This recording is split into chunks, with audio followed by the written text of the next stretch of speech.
Morning বন্ধুরা, সবাই কেমন আছো? বন্ধুরা লাইফস্টাইলে তোমাদের সবাইকে ওয়েলকাম। অনেক দিন পরে ভিডিও ছাড়লাম। হ্যাঁ, আমি আর এই ভিডিওগুলো অনেক দিন মানে কিছু দিনের আর কি। আমার বাবার বাড়ি গেছিলাম, সেখানে তখন ভিডিও ছাড়তে পারিনি, অনেক ব্যস্ততার মধ্যে ছিল তাই। আর আর আজকে বাড়ি এসে ভিডিওগুলো ছাড়ছি।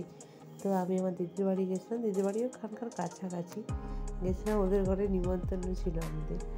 তো দেখতে থাকো কী কী রান্না হয়েছে, আমরা সবাই কী কী করছি, পুরো ভিডিওটাও করতে পারলাম না। হ্যাঁ, দেখো এখানে কী কী হতে থাকে, দেখতে থাকো। এই আমরা সবাই খেতে বসে পড়েছি। হ্যাঁ, মেনুতে কী কী ছিল দেখাচ্ছি তোমাদেরকে। এটা হচ্ছে তোমার সেই রিমঝিম মাছের ঝাল, দই কাতলা, আর ওটা রূপচাঁদ মাছের টক, আরও অনেক রকমের ভাজা টাজা ছিল। ওগুলো সব ভিডিও আর দেখাতে পারিনি। হ্যাঁ, দেখতে থাকো, সবাই খাচ্ছি। এই দেখো, সেটা আমার জামাইবাবু, আমি ভিডিও করছি বলে এরকম করছে।